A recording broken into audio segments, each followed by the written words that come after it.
नमस्ते, म पङ्कटमट्टाको तर्फबाट सम्पूर्ण नेपाली दाजुभाइ तथा दिदीबहिनी लगायत सम्पूर्णलाई म पङ्कटमट्टाको तर्फबाट हार्दिक नमन व्यक्त गर्न चाहन्छु।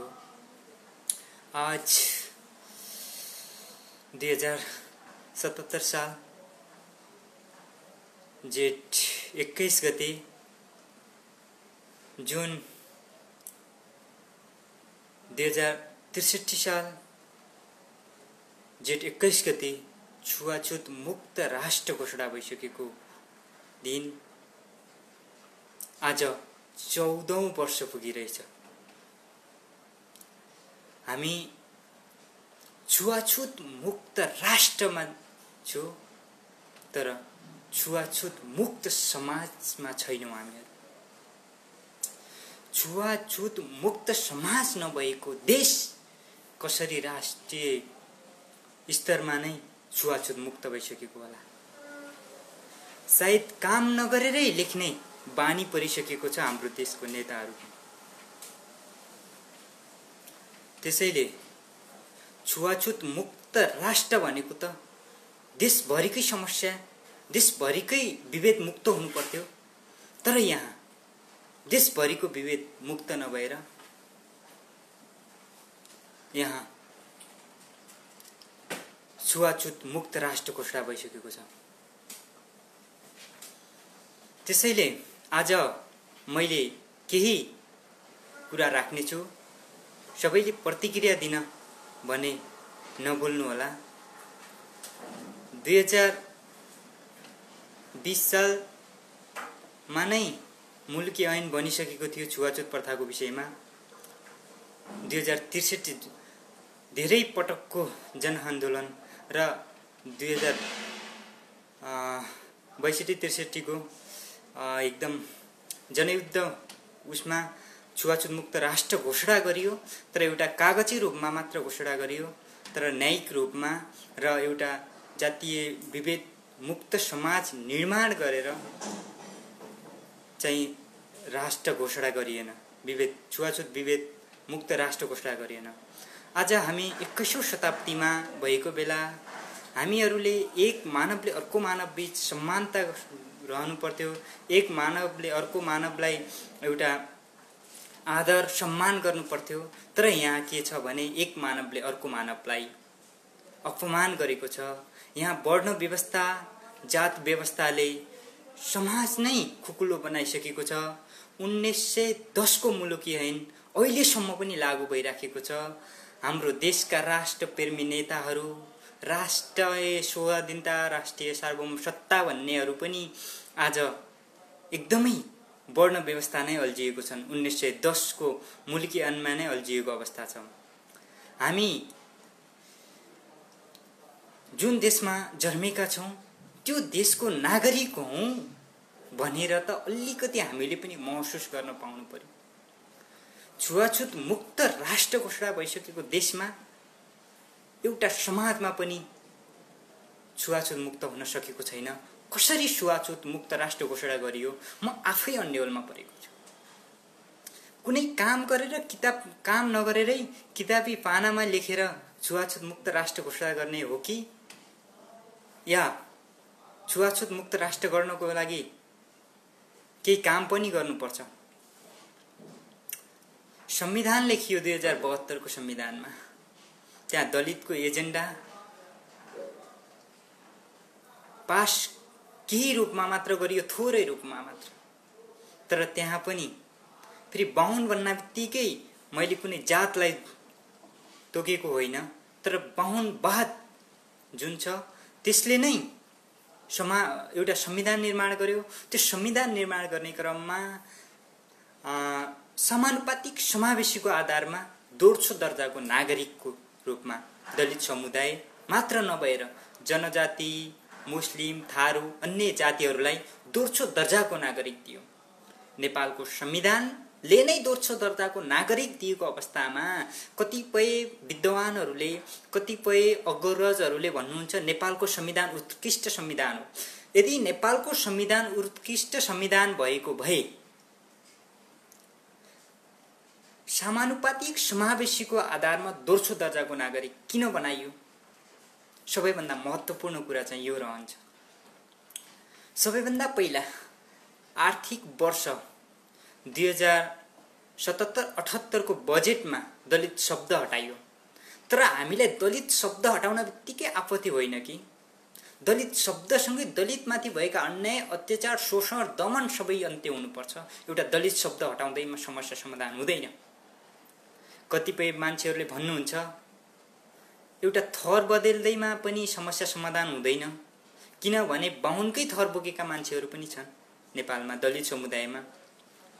त्यसैले आज हामी सिङ्गो राष्ट्र प्रेमी हुनु पर्थ्यो। हामीहरू दलित समुदाय पनि राष्ट्रप्रेमी, राष्ट्रको विषयमा सोच्नु पर्ने थियो। तर आज हामीले हाम्रो समुदायको विषयमा सोच्नु परेको थियो। त्यो पनि सरकारले कुनै पनि कार्यमा, दलित समुदायको कुनै पनि कार्यमा हस्तक्षेप गरेको हुनाले हामीले आज हाम्रो समुदायको विषयमा सोच्नु पर्थ्यो। तर कतिपय मान्छेहरूले भन्नुहुन्छ हामीहरू नेपाल हाम्रो देश हो, हामी सम्मान गर्छौँ, हाम्रो देश हो नेपाल। तर एउटै देशका नागरिक दोस्रो दर्जामा रहन्छन् भने त्यो देश हो भनेर हामीले कसरी महसुस? हामी नेपाली हौँ, गर्व गर्छौँ नेपाली भन्नमा हामीहरू। तर हामीहरूलाई नेपाली नै मानिएको छैन के? उत्कृष्ट संविधानले नेपाली हुन् भन्न लज्जित बनाउने हाम्रो समुदायलाई आज सिङ्गो राष्ट्रले नै एकदमै दमन, शोषण, अन्याय, अत्याचार, विभेद, बलात्कार, कयौं घटनाहरू घटिराखेको छन्। नेपालको उत्कृष्ट संविधानको उपलब्धि 2062 यो 10 वर्षीय जनयुद्धको उपलब्धि आज दलित समुदायले यही भोगेका छन्। सायद लज्जित हुनु पर्थ्यो नेपालको संविधान उत्कृष्ट संविधान हो भन्ने मान्छेहरूले। उत्कृष्ट संविधान भएको भए खस आर्यमा बाहुन, क्षेत्री र ठकुरीलाई राखिएको छ। समानुपातिक समावेशीमा अरू सबै जातिलाई राखिएको छ। त्यो भन्नु नै मान्छे नेपालीलाई यो समानुपातिक समावेशी भन्नु नै एउटा दोस्रो दर्जाको नागरिक राखिनु। अर्को कुरा समानुपातिक समावेशी राख्यो, यसलाई मान्छौँ हामीहरू। तर समानुपातिक समावेशीका आधारमा केन्द्रीय लेभल स्तरमा दलितको समानुपातिक समावेशिता गरिएको छैन। समानुपातिक समावेशिता भएको भए त केन्द्रसम्म त पनि गरिनु पर्यो नि त। केन्द्रसम्म किन गरिएन समानुपातिक? स्थानीय सरकार र प्रदेश सरकारसम्म समानुपातिक समावेशिता गर्यो, तर केन्द्रीय सरकारसम्म समानुपातिक समावेशी गर्न सकेन। हामीहरू आज पनि त्यो वर्ण व्यवस्थामा, त्यो जात व्यवस्थामा अल्झिएका छौँ जुन 1910 को मुलुकी ऐनमा आधारित छ। त्यसैले मैले भन्दै गर्दा अब यहाँ केही सुझाव दिन भने नभुल्नु होला, किनभने कुनै पनि मान्छेले बोल्ने वक्तव्यमा सबै कुरा राम्रै हुन्छ भन्ने पनि हुँदैन। कतिपय नबुझेरै पनि केही बोलेको अवस्था हुन्छ। त्यो अवस्थामा हामीहरूले अझै सुझाव दिनु होला। म सकेसम्म केही मेसेज पढ्ने पनि प्रयत्न गर्दैछु। कमल सूरज कुमार घायल, उहाँले पनि भेरी गुड भन्नुभएको छ। नमराज टमट्टाले पनि गुड भन्नुभएको छ। यसै गरेर हामी आज म विशेष गरेर हाम्रो छुवाछुत मुक्त राष्ट्र घोषणा भइसकेको बेलामा हामीहरू अझै पनि छुवाछुत मुक्त समाज नभइसकेको अवस्थामा, छुवाछुत मुक्त राष्ट्र घोषणा भइसकेको अवस्थामा हामी भन्न पनि लज्जित छु। त्यसैले हामी आज पनि हाम्रो राष्ट्र प्रेमी, हामीहरू राष्ट्रिय स्वाधीनता, राष्ट्रिय सार्वभौम सत्ता चाहने मान्छे हो। तर आज पनि हामीले त्यही व्यवस्थामा अल्झिनु परेको छ, वर्ण व्यवस्थामा। त्यसैले आज विशेष गरेर रुकुम जाजरकोटको घटनाको विषयमा पनि केही कुराहरू गर्न गइरहेको छु। रुकुम जाजरकोटको घटनाको विषयमा अनुसन्धान भइराखेको छ। प्रमाणहरू छेपछेपे आइसकेको छन्। पोस्टमार्टम रिपोर्टले पनि एकदमै केही खुलास्त रूपमा केही डाक्टरहरूले पनि भनिसक्नु भएको छ हत्या नै हो भनेर। तर केही जिम्मेवार पद वहन गरेको र केही जिम्मेवार केही जातीय चिन्तन बोकेका अतिवाद मान्छेहरूले त्यो जातीय विभेदको घटना होइन भन्नुभएको पनि छ। केही त्यो आफै हाम फालेर मरेको हुन्, केही पौडी खेल्न जान्ने मान्छेहरू पार गर्न सफल भए भनेको छन्। सायद लाज मान्नु पर्थ्यो यो भन्न पनि, किनभने जब पोस्टमार्टम रिपोर्टमा नै मृतकको पेटमा पानी नै छैन भन्ने कुराहरू खुलास्त रूपमा आइसकेको छ। अनेक थरीका आरोप प्रत्यारोपहरू पनि लागिरहेका छन्। नमराज विकको दोष देखाउने कार्य पनि सुरु हुन लागिरहेको छ। यो अवस्थामा एकदमै केही अनुसन्धानकर्ताहरूको पनि सरुवा भइसकेको छ। यसले गर्दा गृह मन्त्रालयले पनि के गर्न चाहेको छ त, यो विषय पनि एकदमै गम्भीर रहन्छ। देशका जिम्मेवार नेताहरू पनि बोल्नु भएको छैन। किन बोल्नु भएको छैन? किनभने उनीहरू पनि जातीय चिन्तन बोकेका मान्छेहरू छन् कि भन्ने पनि केही शङ्का लागेको छ।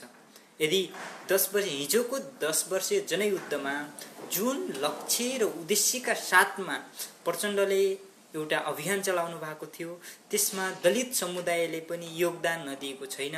त्यस्तो योगदान दिएको अवस्थामा पनि आज दलित समुदायले न्याय नपाएको अवस्था छ। देशमा अहिले लकडाउनकै अवधिमा पनि बलात्कार, अन्याय, अत्याचार, शोषण, हत्या, हिंसा दलित समुदायमाथि कयौं भइरहेको छ। स्वयं दलितका जनप्रतिनिधिमाथि पनि भइरहेको छ। यो कोरोना संक्रमणकै समयमा, कोरोनाको समयमै न। र यसरी हामीले स्पष्ट बुझ्दाखेरि आज पनि हामी कस्तो समाजमा हुर्किरहेका छौं, कस्तो देशमा हुर्किरहेका छौं। हामीले देश नेपाली हौं भनेर गर्व गर्छौं के, तर नेपालमा नै समान अधिकार पाएको छैनौं। तर एउटा कुरा म के भन्छु भने, जब नेपाली भएर नेपाली सरह अधिकार पाउँदैनौं भने नेपाल रहनु र नरहनुको कुनै औचित्य रहँदैन। त्यसैले हिजो मदन भण्डारीले भने जस्तै, जबसम्म सामन्तवाद र पुँजीवादको अन्त्य हुन्छ तबसम्म, यदि त्यसको पुँजीवादको अन्त्य भयो भने राजा रहनु र नरहनुले कुनै पनि असर पार्दैन भने जस्तै, यदि छुवाछुत मुक्त राष्ट्र घोषणा हुँदैन भने हामीले देश रहनु र नरहनुको कुनै औचित्य रहँदैन। किनभने हामीहरू पनि यदि नेपालको नागरिक हौं, नेपाल सरह अधिकार पाउनु पर्यो भने हामीहरू नेपाली हो, गर्व गर्छु। हामी नेपालको संरक्षण गर्नतिर पनि लाग्छौं, नेपालको रक्षा गर्नतिर पनि लाग्छौं। तर नेपालको रक्षा होइन, नेपालले नै हामीमाथि दमन गरिरहेको छ। नेपालको सरकारले नै हामीमाथि दमन गरिराखेको अवस्था छ। यो अवस्थामा हामीले कसरी अगाडि बढ्नुपर्छ भन्ने विषयमा अब अहिले पछिल्लो समयमा रुकुम जाजरकोटको घटनालाई लगेर केही टिक्का टिप्पणी भइराखेका छन्। माथिको आदेशमा हाम्रो आन्दोलनकर्ताहरूलाई पनि हस्तक्षेप भइराखेको छ, कुटपिट भइराखेको छ। एउटा सरकारले पनि एउटा आफ्नो नियत प्रष्ट देखाएको छ। यो विषय पनि एकदमै गम्भीर रहन्छ। किनभने हामीले जातीय द्वन्द्व चाहेका होइनौं, हामीले सामाजिक समानता चाहेका हौं, मानवीय समानता चाहेका हौं, मानवीय विभेद अन्त्य चाहेका हौं। हामीले कुनै एउटा युद्ध चाहेका छैनौं। तर यदि सरकारले यस्तो नै गर्दै गयो भने हामीहरू कुन हदसम्म जान सक्छौं, यसको जिम्मेवार कसले लग्ने, यो पनि अनिश्चित छ। अहिले हामीले देशको विषयमा लड्नु पर्थ्यो, राष्ट्रको विषयमा लड्नु पर्थ्यो। तर दुःख लाग्दो कुरा, एउटा समुदायको विषयमा लड्नु परेको छ। किनभने जुन देशमा मानवीय समानताको हुँदैन, त्यो हामी पहिला के हो भने मानवीय समानता हुने हो। हामी नेपाली सरह बाँच्नु पर्ने हो, नेपाली सरह सबै हुनुपर्ने हो। नेपाली सरह सबै भयो भने त्यो अवस्थामा के हुन्छ भने हामीले देशको विषयमा लड्न सक्छौं। तर हामी नेपाली होइनौं कि भन्ने पनि एउटा देशको सरकारले गरिरहेछ के, हाम्रो देशको सरकारले दलितहरू नेपाली होइनन् जस्तो गरिरहेछ के। किनभने एउटा प्रधानमन्त्रीले हास्यात्मक अभिव्यक्ति दिनुहुन्छ, अब कहाँ छ विभेद अरे हाम्रो समाजमा, नेपालमा कहाँ छ विभेद अरे। 2077-78 को आर्थिक बजेटमा दलित शब्द नै हटाइयो। त्यसमा दुःखको कुरा होइन, समानुपातिक समावेशिता पनि हटाउनु पर्यो र समानुपातिक समावेशीको साथमा देशमा विभेद मुक्त रहित समाज निर्माण गर्नु पर्यो। एउटा बजेटमा दलित शब्द हटाउँदैमा सामाजिक समानता हुँदैन, मानवीय समानता हुँदैन।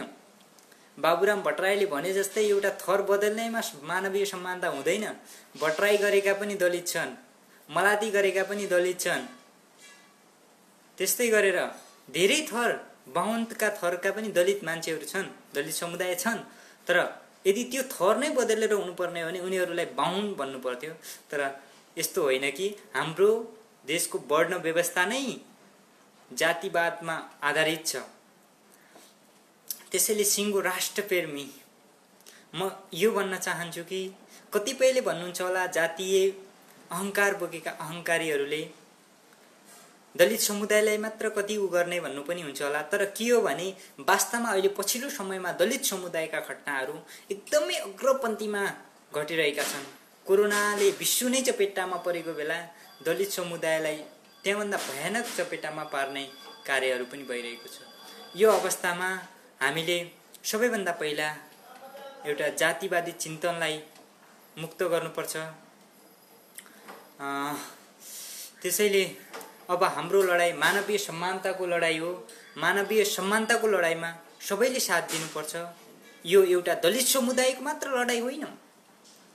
यो मानवीय समानता चाहने कोही शाही पनि हुन्छ, कोही ठकुरी पनि, कोही बाहुनहरू पनि हाम्रो अभियानमा साथ दिइराखेको छन् र अझै पनि दिइराख्नुहुनेछ भन्ने पूर्ण आशा पनि छ हामीलाई।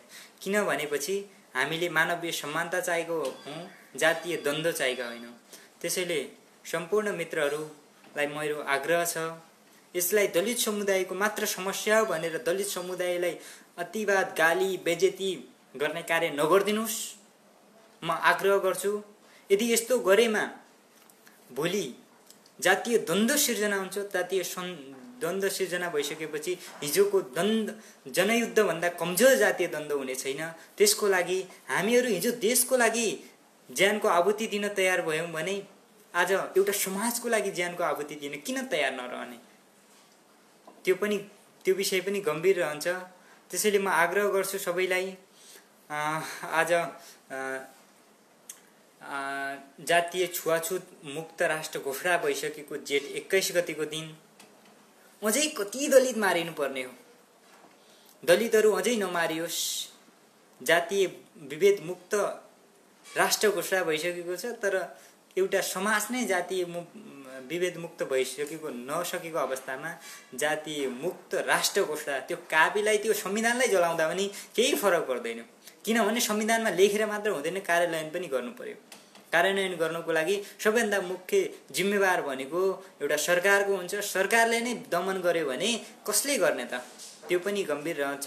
त्यसैले आज विशेष गरेर सबैले हाम्रो एकता, हाम्रो एउटा मानवीय समानता चाहनेहरूको एकता हुनुपर्छ, मानवीय विभेद मुक्त चाहनेहरूको एकता हुनुपर्छ, एउटा दलित समुदायको एकता हुनुपर्छ। यसमा मानवीय समानता चाहनेहरू, कोही बाहुनहरू, कोही ठकुरीहरू, सबैको एकता एकदमै आवश्यकता छ र एकता भइराख्नु पनि भएको छ। उहाँलाई पनि धेरै धेरै धन्यवाद दिन चाहन्छु। जुन एउटा नमराज विकले आफ्नो अन्तर्जातीय विवाहलाई मानवीय समानताको क्रममा अन्तर्जातीय विवाहमा आफ्नो प्राण त्याग गर्नुपर्ने हुन्छ। त्यो प्राण त्याग गर्ने क्रममा दलितको सपोर्टर, एउटा विभेद मुक्त समाज निर्माणको क्रममा त्यहाँ ठकुरीहरूले, मगरहरूले, सबैले, क्षेत्रीहरूले पनि ज्यान गुमाएको छन्। यसमा उनीहरू कतिपयले भन्नुहुन्छ यो जातीय विभेद होइन भन्नुहुन्छ। तर म के भन्छु भने यो जातीयताकै कारणले घटेको घटना हो। तर त्यहाँ नमराज विकलाई जातीयताको आधारमा ल हामीले पनि समानता, हामी पनि यस्तो कुरामा लड्नुपर्छ भनेर त्यहाँ साथ दिएको साथीहरूलाई पनि भावपूर्ण श्रद्धाञ्जली दिन चाहन्छु। रोइरहेका परिवारप्रति गहिरो समवेदना प्रकट गर्न चाहन्छु। र अब पनि हामीहरूले चुप लागेर बस्ने हो भने हामीमाथि अझै अन्याय, अत्याचार, शोषण, दमन भइराख्नेछ। त्यसैले सबै देशप्रेमी, एउटा विभेद मुक्त समाज निर्माण चाहनेहरू सबै एक हौँ, हाम्रो मुक्ति निर्माण गरौँ भन्दै आजलाई बिदा हुन्छु।